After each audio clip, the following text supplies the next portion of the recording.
Hello, welcome to Randolph-Macon's July term. This is Cedar Riener. I'll be your instructor for Sensation and Perception, Psych 312, or Psych 140, the Psychology of Illusions. I thought it'd be useful for me to give a little brief video introduction of myself and of the classes before we get started next week. I am not a YouTube star, and I'm not used to talking to a camera. So I'm going to do my best. We're going to be on video some this July, and so there will be some opportunities for you to watch videos of me, and then also we'll do some Zoom meetings as well. But I'd like to familiarize myself with the videos and introduce myself to you so we can get to know each other a little bit. So who is Dr. Riener? As you can see, I like illusions. This is one of my favorite topics in sensation and perception and in psychology.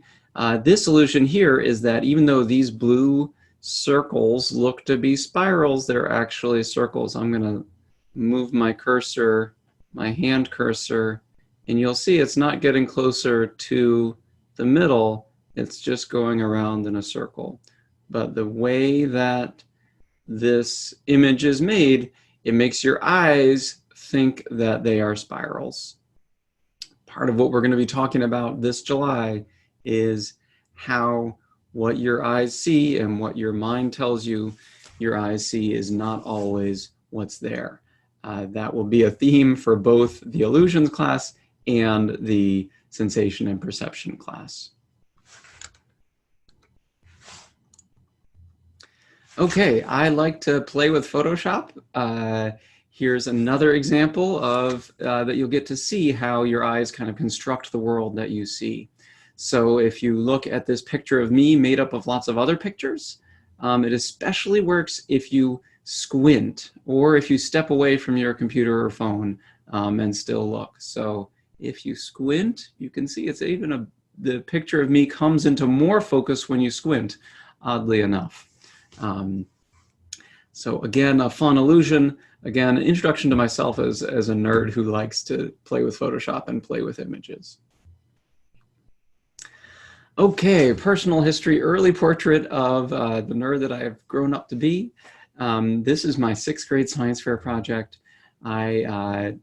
This is what I did when I was just kind of purely interested in what can I use science to figure out more about. And in 6th grade, although I looked pretty young there, I thought optical illusions were fascinating. It never would have occurred to me that you could do this for a job, and that in, I guess it's been 30 years, in a little over 30 years, I'd be telling students how optical illusions work. So it's very exciting to me, and in 6th grade, I was proud of myself for doing a science fair project on optical illusions. As a friend mentioned to me, having seen this picture more recently, that haircut is an optical illusion. I didn't always have the greatest haircuts, but I was definitely interested in sensation and perception. That actually, the brain picture there is a picture of my brain. When I was in graduate school, I got a chance to participate in a cognitive neuroscience study using fMRI. And as a perk of participating in that study, I got a picture of my brain, which apparently is still functional. Looks a little weird and bumpy to me, but everything works in there. In junior high and high school, I played a lot of chess. So we're going to talk a little bit about, in the sensation and perception class and in the illusions class, a little bit about development of expertise. Psychologists have used chess as a model for how expertise develops.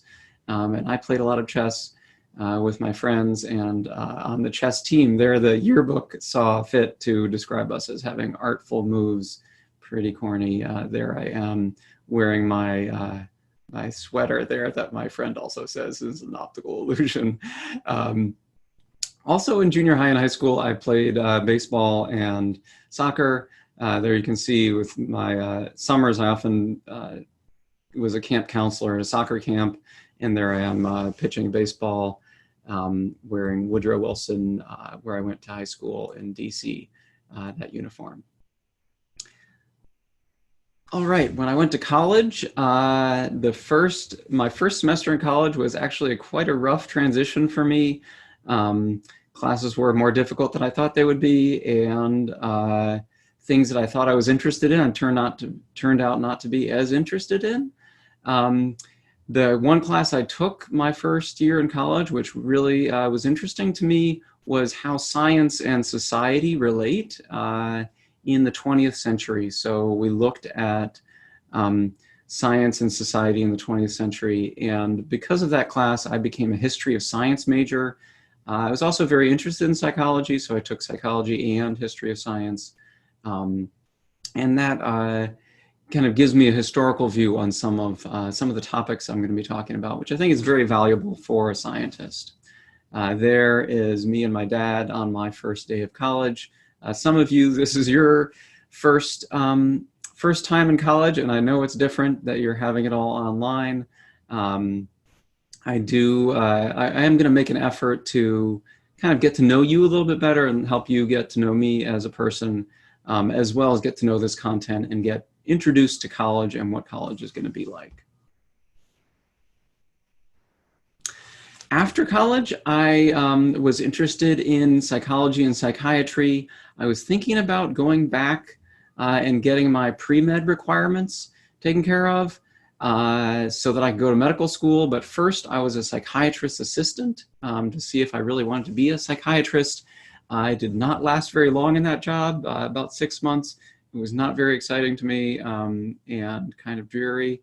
And it also helped teach me a little bit about how the medical world works in psychiatry. And I just decided that wasn't for me. So I lasted about 6 months. I felt pretty inadequate in that job. And then I looked for other jobs. I was living in DC. I was still very interested in science and science politics, how science interacted with society. And luckily enough for me, I was able to get a job with the American Psychological Association. And I worked in their science policy office as a registered lobbyist. I was a lobbyist, but I did not make tons of money, and I didn't play golf with members of Congress. Mostly what I was doing was working with that office to help explain to congressional staff that the money that the federal government put into research in psychology as a science was worthy and useful to the national interest. So that went for psychology research at the National Institutes of Health, psychology research in the Department of Defense, and psychology research in places that you might not expect, like NASA and the Veterans Administration, and in areas of National Institutes of Health you might not expect. So some of what a goal for the classes that I teach is to help expand people's vision of what psychology is and how it can help. I take that from my experience with the American Psychological Association and with seeing all the many ways that psychology can benefit humanity. So I'm going to try to bring that into these classes that you'll take, as well as any class that I teach.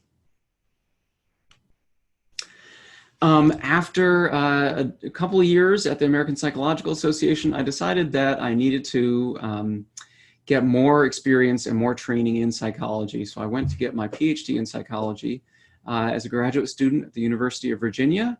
It looks like I'm very busy there with 3 of me looking at those 3 different monitors. As it turns out, I'm still having fun playing with Photoshop.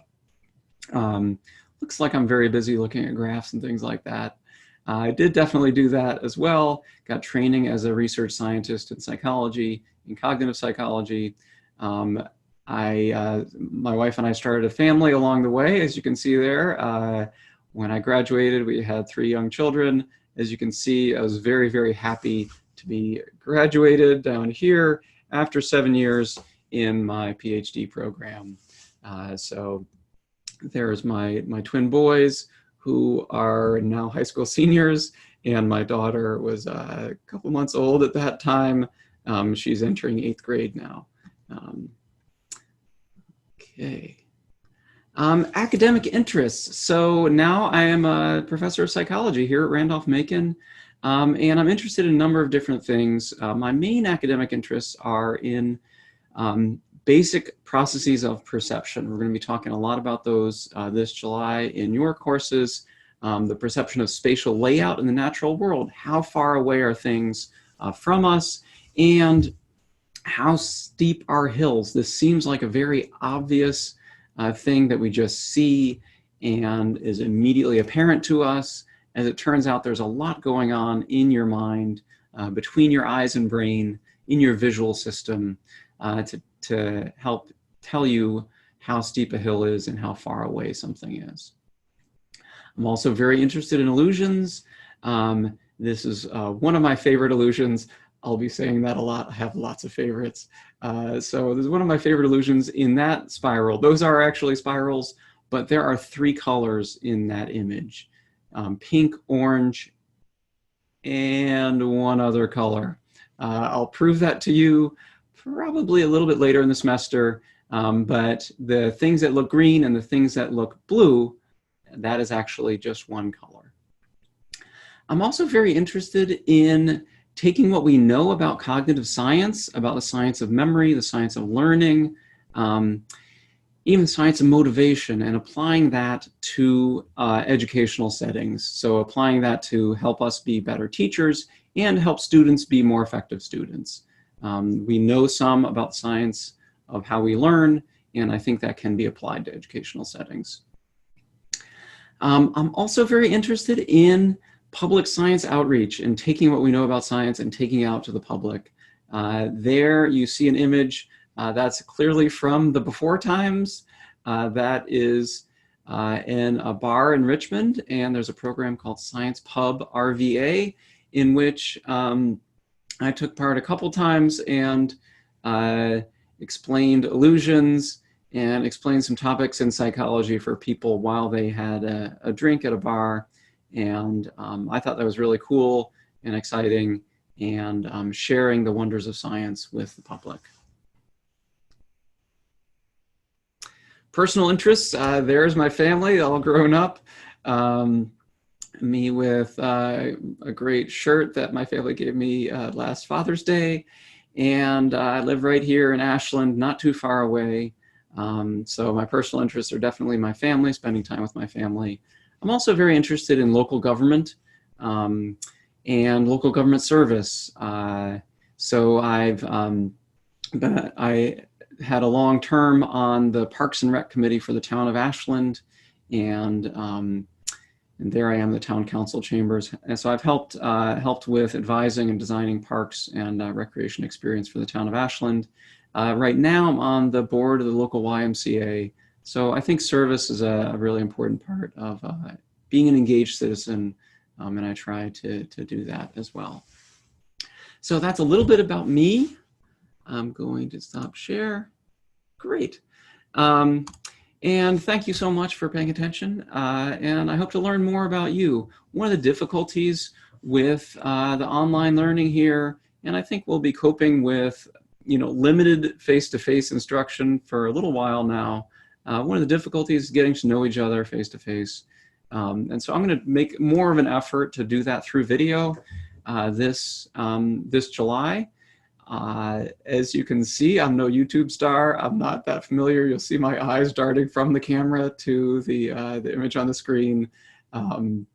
Sometimes that'll actually be useful in this sensation and perception class or in this psychology of illusions class, as I'll get to kind of point at the screen. We'll be talking about things that occur in the frame of the screen. But it also, to some degree, kind of makes me seem flat. I can't really have eye contact with you, which I miss terribly. And so I'm going to try to make an effort to, through video, share a little bit about my life, about my passion for these topics. And I hope that you will as well, either through our regular Zoom meetings or through maybe making some videos of your own, getting to know a little bit of this technology.